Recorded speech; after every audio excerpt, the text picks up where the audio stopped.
amendment to the Constitution.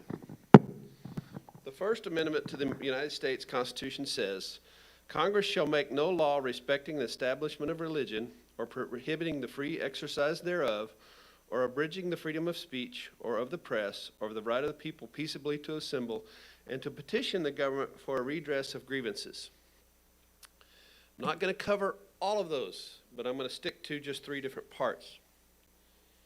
But to do this, I'm going to put us in context. And the other thing I want to say up front, Joe works in the office, and she asked me about this, and we started a discussion. And I started thinking about the origin of this freedom of religion in the United States, and what the words meant, and what people were dealing with the words, and how those words were being, played around, and how we got this.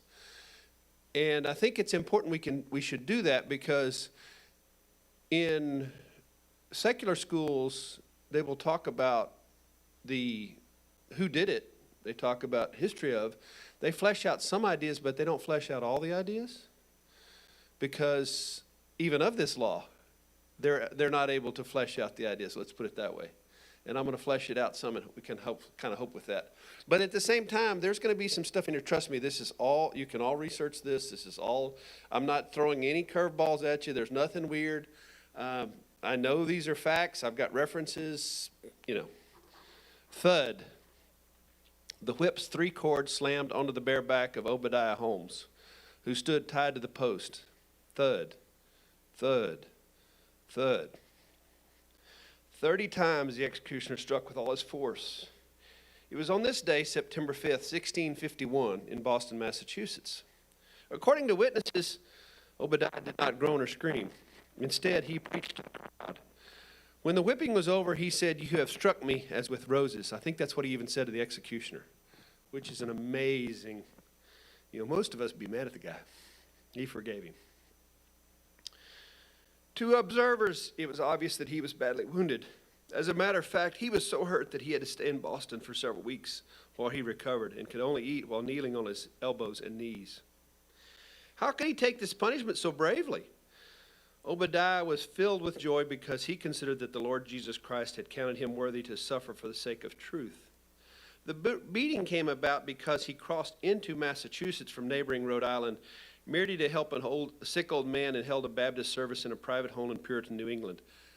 That's what this webpage said. I understood, and I'm teasing this out a little bit, but I understood actually he was reading the Bible to the sick man. He wasn't preaching to him. He was just reading because the sick man was blind, is what I understood. But either way, he was doing this kind of thing. Arrested with him were the Reverend John Clark and another man. If Obadiah had been willing to pay a fine of 30 pounds, now understand, we're still in the United States, and this is before the American Revolution, 1651, not 1776, but pounds, because pounds were still the currency, not the dollar. If he had been willing to pay a fine of 30 pounds, he could have escaped the whipping. 30 pounds was a large sum of money for a poor man in those days. Obadiah's whole estate at his death was valued at only 130 pounds. But he was so sure that he was right that he even refused to help his persecutors to unbutton his shirt, much less pay the unjust fine. Like the majority of inhabitants of New England, Obadiah was an immigrant from England. He did not become a Baptist until he settled in Massachusetts. Unable to bear the civil restrictions in Salem, Massachusetts, he moved to Rehoboth. His teaching split the local church, and he became a leader of a small Baptist group, and goes on and on and on. But what I want to say with this is that this happened on United States soil. This happened in America. So I'm going to talk briefly about some of the things that have happened in America, some of the different groups. Spain. America wasn't always a stronghold of religious freedom. More than half a century before the Pilgrims set sail in the Mayflower, Huguenots established a colony at Fort Caroline near modern-day Jacksonville, Florida. The Spanish, who were largely Catholic and occupied much of Florida at the time, slaughtered the Huguenots at Fort Caroline. The Spanish commander wrote the king that he had hanged the settlers for scattering the odious Lutheran doctrine in these provinces. United States, American colonies. Mayflower and Massachusetts and Hudson Bay Colony, all of those, the king would give you a charter. And so a charter is a legal document. Let's say, Carl, I give you a charter. Here's your charter. This charter basically makes you king of this new land. But you still have to answer to the king, which gives you the right to control, laws and things like that. And so the charters had a lot of power, but charters might be administered to a group like a corporation and not necessarily an individual, because if you gave it to an individual, that individual could die or something. But it more as a business transaction, but still there was a lot about laws, and we'll get into that. So let's move forward to the Pilgrims, Puritans and the Congregational Church. The Puritans and Pilgrims arrived in New England in the early 1600s after suffering religious persecution in England. However, the Puritans of Massachusetts Bay Colony didn't tolerate any opposing religious views. Catholics, Quakers, and other non-Puritans were banned from the colony. Now, I want to flesh out a little bit what this Congregational Church meant, because this is the group that beat this guy. For the Congregational Church, if you lived in that colony, you had to pay your tithe to the church legally. Not as a voluntary gift, not because you wanted to, not because you decided to show up and you did it. You legally had to do it. They would knock on your door and you had to pay the tax, if they wanted to call it a tithe or whatever, but you had to pay that. In addition, there were requirements about all these things that you could and couldn't do. And Obadiah broke one of those rules. So there was a problem, because if you were of another faith and you were in this colony, you had to follow the faith of that colony to the point that they had legal authority over you. Okay. So can you imagine being somebody who believes something else and is trying to support their own church, but now you've got to pay for this one? And that's kind of one of the things that was happening. Quakers differed from them too, but if the Quakers wanted to live there, they had to pay this, this tithe, this tax, whatever. Roger Williams in Rhode Island. I'm giving these a 1,000-foot view of these groups, but I think it's going to be important when we get into some of this other stuff. Roger Williams in Rhode Island. In 1635, Roger Williams, a Puritan dissident, in other words, Massachusetts don't like it, move, was banned from Massachusetts. Williams moved south and formed Rhode Island. Rhode Island became the first colony with no established church and the first to grant religious freedom to everyone, including Quakers and Jews. Thomas Jefferson. As we know, Thomas Jefferson has his own Bible that takes miracles out. He does some interesting things. But trust me, Thomas Jefferson also was a person thinking about religion. As Virginia's governor in 1779, Thomas Jefferson drafted a bill that would guarantee the religious freedoms of Virginians of all faiths, including those with no faith. Because you could also, maybe he's even looking out for maybe the atheists. Maybe he's a little agnostic, atheist, whatever. But the bill did not pass into law.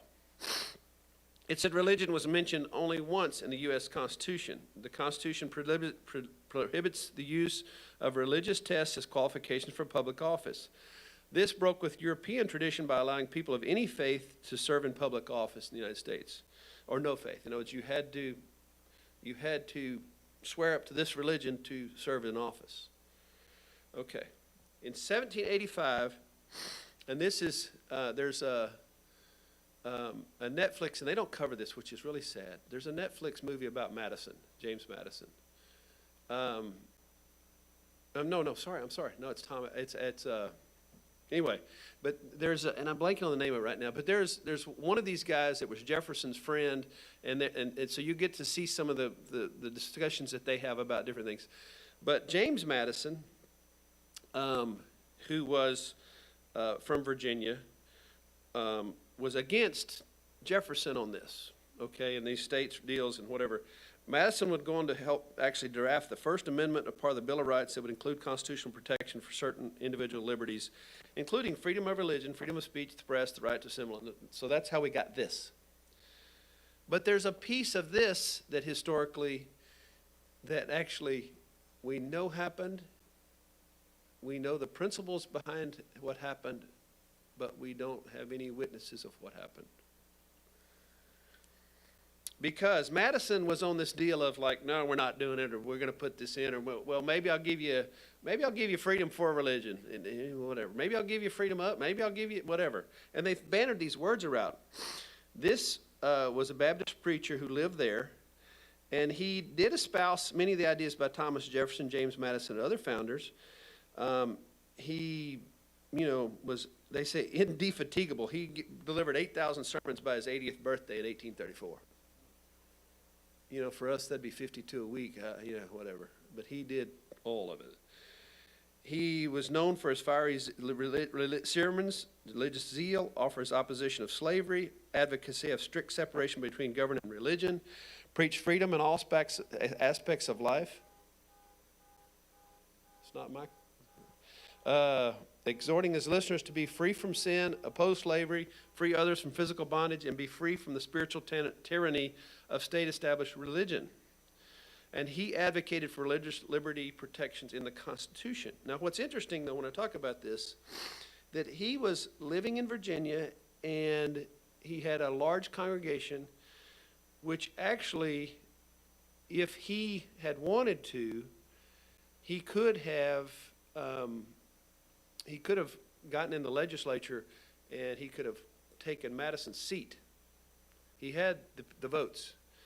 And so they believe that what happened is he came to Madison's house, and that he met with him one night, and basically they hashed all this out. And I think he basically threatened Madison and said, look, if you don't do this, if you don't set this up for our Constitution, if you don't go for this, I am going to run for office and run you out, and then we'll do it. And so Madison listened, and Madison learned, because there are three words that you have to think about, three pillars. Just a second, please. There are three pillars of words that are concepts that we have to try to remember and balance when we talk about this.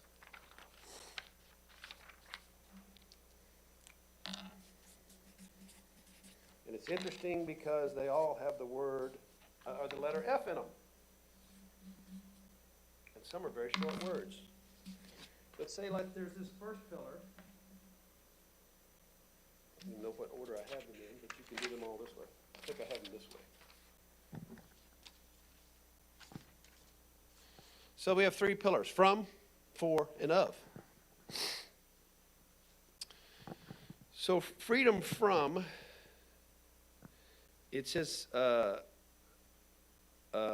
common myth is that the U.S. Constitution grants freedom of religion, not freedom from religion. The same myth may hold in other countries as well. That's what they're saying.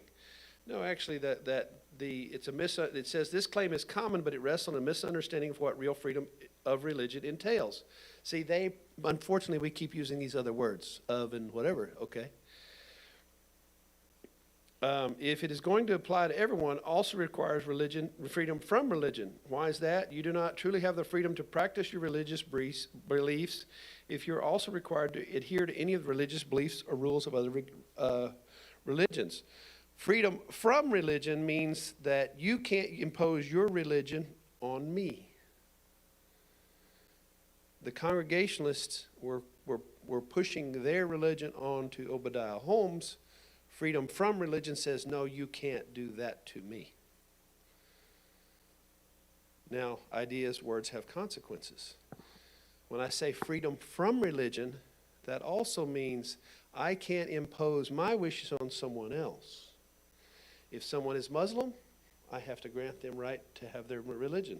If they're Catholic, their religion. If they're Muslim, their religion. If they're Wiccan, religion. You get what I'm saying?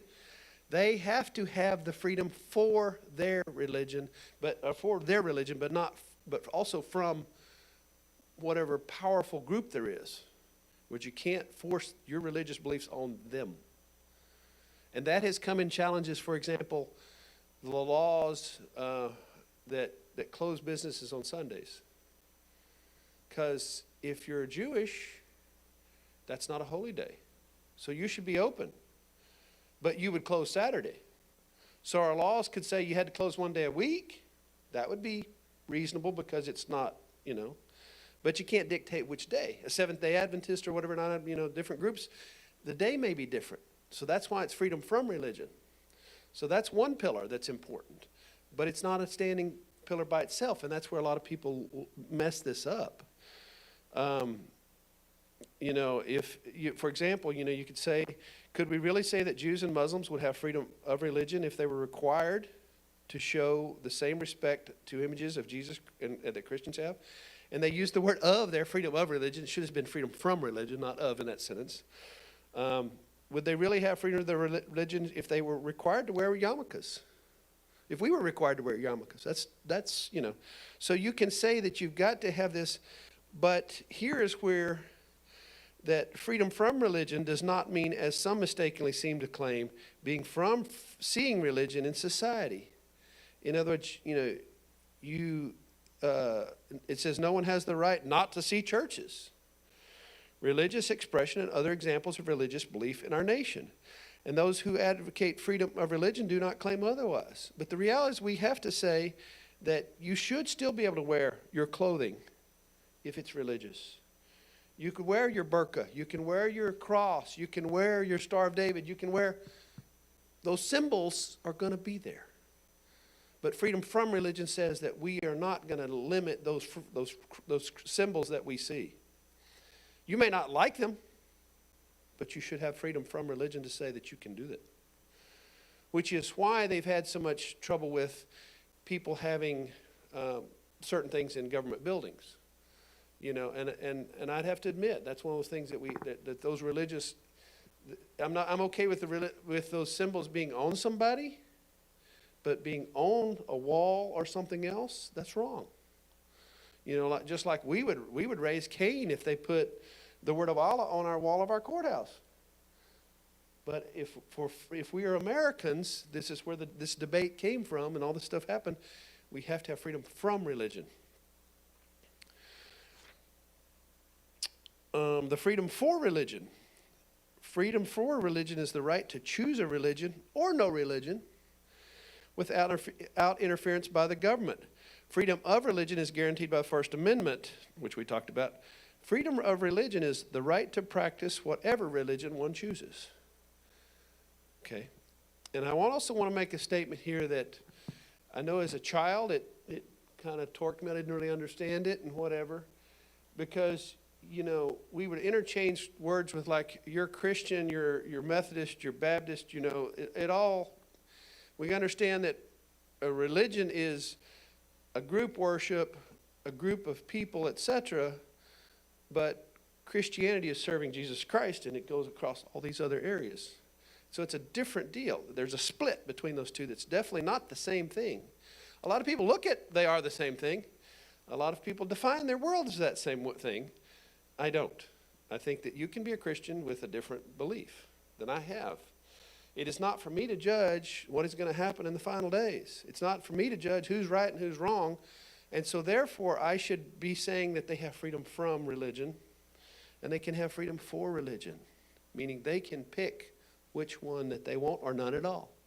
Religion. But I'm also not going to do the same thing and say you got to be a Christian either, which is following the same thing, right? Because to them, to someone who's not a believer, Christianity is a religion, as opposed to being an atheist, which is absence of religion or whatever. Get what I'm saying? So that's the second one. And then the third one is freedom of religion. I guess it fell off. Freedom of religion means that you can practice the religion you choose. And you don't have limitations on the freedom of this religion. See, I'm going to stand over here by this pillar now. Freedom of religion says that I can assemble on whatever day of the week I want with my congregation. Freedom of religion says that we're a unique body, we are a religion, and this is where this stuff gets they're interwoven and difficult, but let's say, should the government tax a church?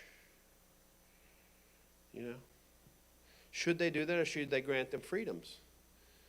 You know, because should you be able to have your building without taxes? Because otherwise they're imposing things on you. Like Obadiah's fine would have been an imposition on him because of his religion. So we would sit here and we could argue whether he could even be fined for what happened under some of these rubrics. But freedom of means that I can practice where I want, as I want, without any interference. In other words, and that's the thing is, you have to look at, are there other laws that interfere with this or intercede with this? But let's say that we wanted to go to the Lampasas River and have a baptism. You know, we should be able to go do that. That's freedom of religion. And no one should be able to interpose on that. Okay? No one should be able to stop us and say, no, you can't get in the river. Unless there's a law about the river, but if they're truly trying to block our religious expression, that is wrong. And so these three pillars are kind of the whole deal. And when I say that, I remember one of the docs that I know, his church did a baptism at Lake Belton or something. And they were out there, and it was a Sunday. And they said this one lady was drunk and with this terrible foul mouth, and she's sitting on there and having a baptism. And they said they had just literally turned her out. And she's throwing all kinds of words. But you see, they're practicing what we should be doing. Because they're saying she has the right to say those things. We don't have to hear them, you know. And so like I said, going back to the words and everything else, it has to do with these three concepts. But these three concepts are integrated. They're not separate. You can't use one and not the other two. Does that make sense? And you see that interplay. And that's what Leland was explaining to Madison. Because he's saying, I need freedom for religion, freedom from religion, meaning that I don't have to join your church. I don't have to be a Congregationalist. I can be a Baptist. I can be a Methodist. I can be Episcopalian. I can be Catholic. I can be Muslim. I can be whatever. I need to have freedom for religion to be able to choose what I want, not have something imposed upon me. This is the one that kind of got, and I, you know, as a Christian, the problem is we have to be careful as Christians because we push what we want. You know, I remember, I think in third grade, we used to actually say the Lord's Prayer. Wrong. Today I understand that, and I can say it's wrong. And it's not for my kids to be doing in a public school. But that was going on. Freedom of religion, the right to practice whatever religion I choose. And so Leland is saying, I need to be able to practice this because you can still push on either one of these pillars with some of laws, and so there's why this is happening.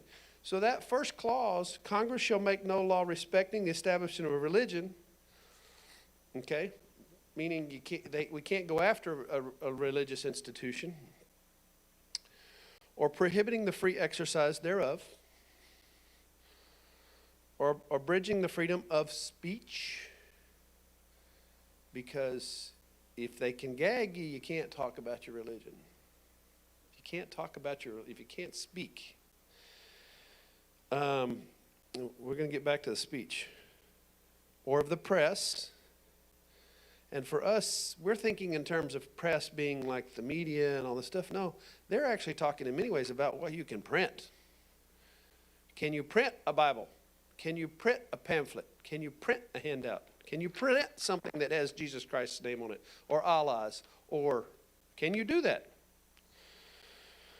Or the right of the people peaceably to assemble and to petition the government for redress of grievances. So the one thing that I think that I really want to bring up about all these pillars is, as Christians, as Americans, we should be supporting all three of these pillars. And you sit there and say, yeah, but I don't agree with, oh yeah, well, guess what? If somebody else can disagree with them, they can disagree with you. And so if you're really going to have it where it's fair and right, it has to be all three pillars. It can't be let's pick and choose. And I've seen the courts doing some of that, and I've seen certain groups going after certain things like that. They would love to tax a church. And you can say, well, wait a minute. a tax is something imposed by a government on that religious expression, right? Because they're getting money for this property, and they're assessing a value for that property, and they can, up and down and whatever. We should leave them alone. But it gets sticky because, let's say that Carl and I decide we're going to form a religion, and we're going to go buy a pool hall with a bar in the back, and we're going to do it no tax. Ooh, or we're going to open a Macy's and no tax because this is our religion. So it has to be, we have to have some guidelines, some, whatever. It can't just be anything, but at the same time, we have to be very careful. Does that make sense? And so the thing on free speech, even, we're talking about establishments and speech and everything else, is, like I said, words create ideas, words have meanings, words portray ideas. I feel, based on the religious thing, that we should be, I don't think that we probably should have laws about hate speech. Because if you can go after someone for, like say, and there was this lovely movie I saw, or this series I saw, and this girl calls her friend Cracker. And, if Carl called me Cracker, I'd be okay with that. If somebody else did, maybe not so much. You know what I'm saying? And so even words can create problems, but that should not be the basis for me to be able to commit a crime. Now, that's different. So they ought to punish the crime, but not the words. Sticks and stones may break my bones. But she called her Cracker, and it was just kind of deal. But you can imagine that let's say that we think that Cracker is hate speech, so therefore we're going to say you can't do that. And Carl's going to be punished for that if he calls me a cracker, and it's going to be 5 years in jail. Okay? There's going to be a lot of people say, hey, that sounds very reasonable, because, he shouldn't be able to get under your skin, and he shouldn't be able to call you names, and he shouldn't be able to do this. That should be illegal. Let's make it illegal. If we're a free society, we can't do that. And the reason we can't do that is let's go over here and say, okay, now Carl is on a street corner and he's preaching Jesus Christ. And he says, God loves you. And he sent his son, Jesus Christ, to die for your sins. He loves you and he cares about you. Does that sound like hate speech? Well, maybe to us it doesn't. But if you're Jewish, oh, that's hate speech. You can't say that. 5 years. And so all of these principles, we have to be willing to stand up for these principles, because these principles that they put in this First Amendment have consequences. And these principles are based on the issues of the things that were occurring to them in the real world, things that were actually happening to them by assaults on these. And so there, when it, give you some, I have some ideas of some different things that have happened in the United States since all this. And I think that at our heart we're saying, well, that's not my group. Why should I care? Mormons led by Joseph Smith clashed with the Protestant majority in Missouri in 1838. Missouri Governor Lilburn Boggs ordered that all Mormons be exterminated or expelled from the state. Can you imagine if they say all Christians got to leave? All Jews got to leave? This kind of sounds like Hitler, doesn't it? Hey, not only are they going to leave, we're just going to kill them. At Haun's Mill, Missouri, militia members massacred 17 Mormons on October 30th, 1838. This continent. The 14th Amendment adopted in 1868 extended religious freedom by preventing states from enacting laws that would advance or inhibit any one religion. Wait a minute, 1868? This stuff's been going on since 1651. When did Obadiah get beat? They didn't get it then. In the late 19th and early 20th centuries, the U.S. government subsidized boarding schools to educate and assimilate Native American children. At these schools, Native American children were prohibited from wearing ceremonial clothes or practicing Native religions. Wrong. Wrong.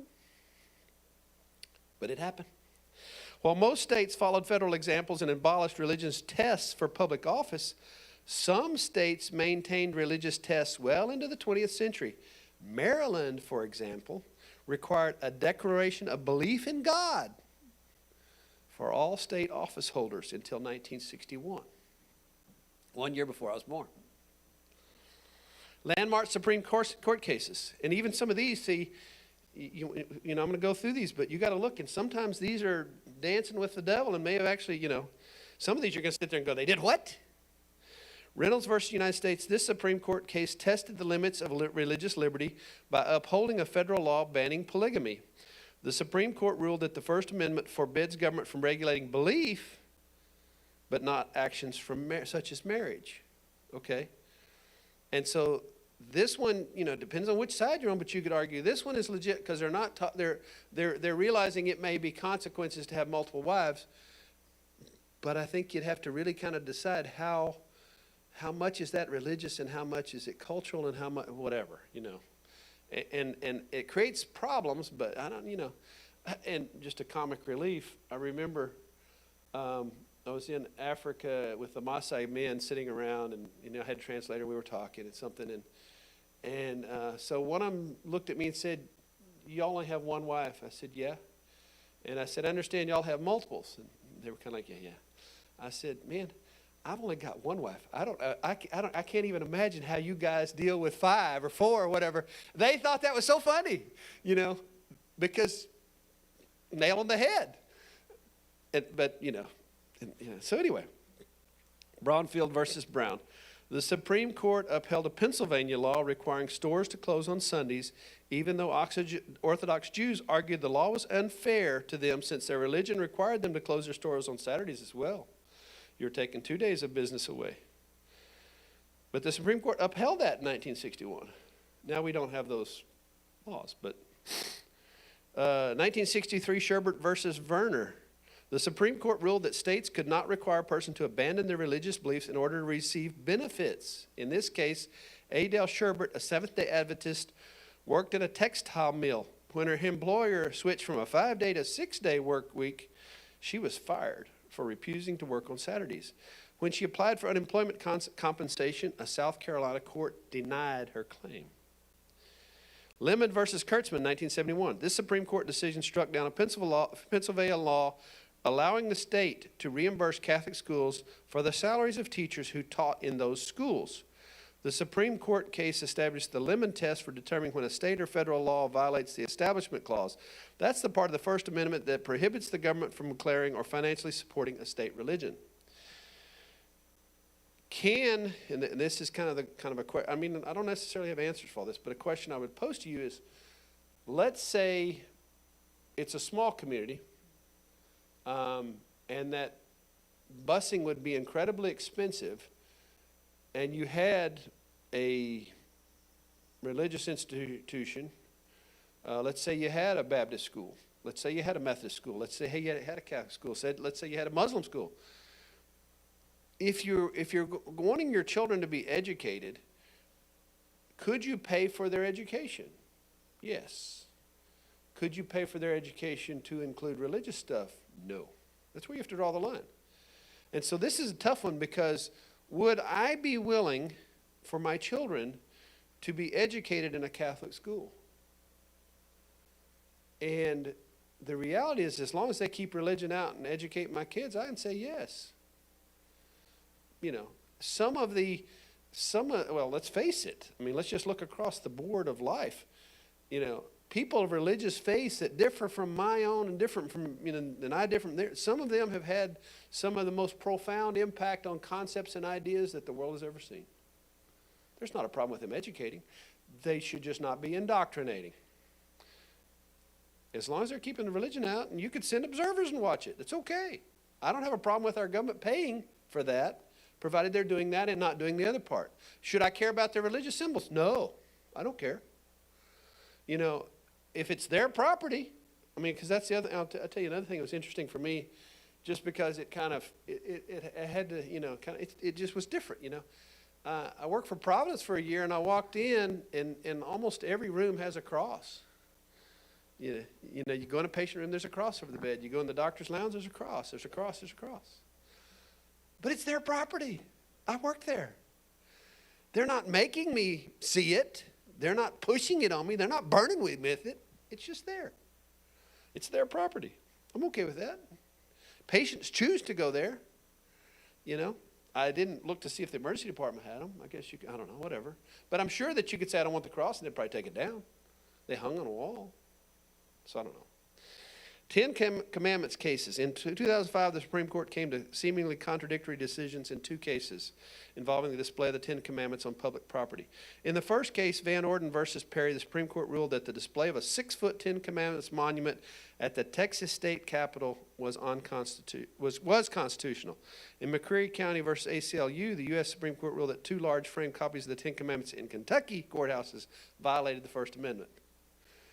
So it may not be uniformly, done either. And one of the most recent ones, and I had to look at the date and I had to back this up, and now I get it. And I didn't see that, but in 2017, federal district court struck down the implementation of a series of travel ban orders by President Trump, citing that the bans, which discriminate against the citizens of several Muslim-majority nations, would violate the First Amendment's Establishment Clause. In other words, what he's looking at is, can I keep terrorism out of here if they're coming from these hot zones, and can I keep us safe? And the reality is, if they're going for religious reasons, we have to leave them alone. 5 myths about church and state in America. Number 1, the Constitution has always protected religious freedom. We could probably give you lots of examples of different things like that. It doesn't, the idea was here, but in the implementation, things don't work. When the First Amendment was ratified in 1791, it did not apply to the states and would not until well into the 20th century. As a result, the First Amendment did not prevent states from paying churches out of the public treasury, such as Maryland, Massachusetts, New Hampshire, Vermont, Connecticut, and South Carolina did when the amendment was written. And those states did not fund churches, still favored Christianity. Blasphemy was forbidden in Delaware in 1826, and office holders in Pennsylvania had to swear that they believed in the being of a God and a future state of rewards and punishments. And you can just go on. The founding faith matters. Faith matters. Christians who consider the founding fathers saintly won't have much backing that up. Thomas Jefferson wrote a version of the New Testament that removed references to Jesus' divinity. Ben Franklin was a deist, and George Washington may have not taken communion. La-ti-da, but yeah. Christian conservatives have only recently taken over politics. It says, no, Christian partisans mobilized early in U.S. history seeking to impose an interdenominational but still Christian and more specifically Protestant moral order on the new nation. Initially, Christians were more successful in exercising political and legal control at the state level. They passed blasphemy laws. They required Sabbath rest on Sundays. In Massachusetts, they mandated devotional exercises in public schools and a practice to spread every state with public education. In time, however, the faithful found a federal audience for moral reform with the passage of the 18th Amendment in 1919, a national experiment in prohibition. These moral campaigns anticipated many of the political disputes over religion that have emerged in recent decades, and they weren't any less divisive than debates about the death penalty, abortion, or gay marriage. America is more secular than it used to be. Liberals are anti-religious. And I think it's interesting, even when they kind of get in here and they just try to define what they say liberals and conservatives, I'm going to take you back to the first part. Liberals claim that the founding fathers separated church and state, while conservatives argue that the founders made faith a foundation of our government. Both sides argue that America once enjoyed a freedom to worship that they seek to preserve, yet neither side gets it right. Agreed? Now that we've talked about this, there is this fine line between separation of church and state and a fine line between faith as a foundation of the government and how much is it involved and what does it fit in. And then I want to close with one other thing that I think a lot of us miss with our Muslim brethren, but it has changed. But I know this, from multiple things, it's fact that in Medina, they created a Constitution of Medina. And the Constitution of Medina, there was a faction between two groups in trying to decide what to do with these other faiths that are among them. And so when it was all said and done, one of the things that this Constitution of Medina said, a woman can only be hosted by a host with the consent of her family. If you think about it, what they're saying is we're going to protect that woman. I don't think that anybody would have a real argument with that. In other words, you can't drag her into your facility. That's illegal. And they imposed a tax system for supporting the community in times of conflict. The tax was across the board. It wasn't just on Jews or Christians or Muslims or specific groups. It declared the role of Medina as a haram, a sacred place, where no blood of the peoples included in the pact can be spilled. In other words, the Constitution of Medina did many of these things.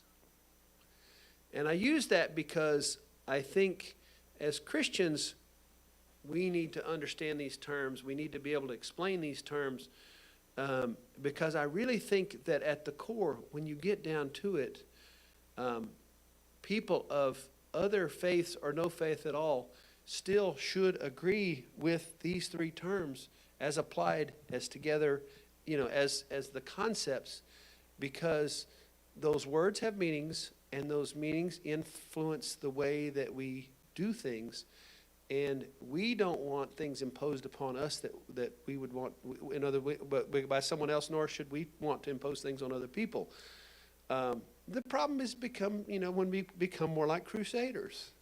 And as long as we can keep that crusader stuff down a little bit, it can work out. But at the same time, we need to kind of take this. Now I'm going to say that the overarching principle here's the golden rule. Do unto others as you would have them do unto you. And if we'll follow that, I think we can get through this.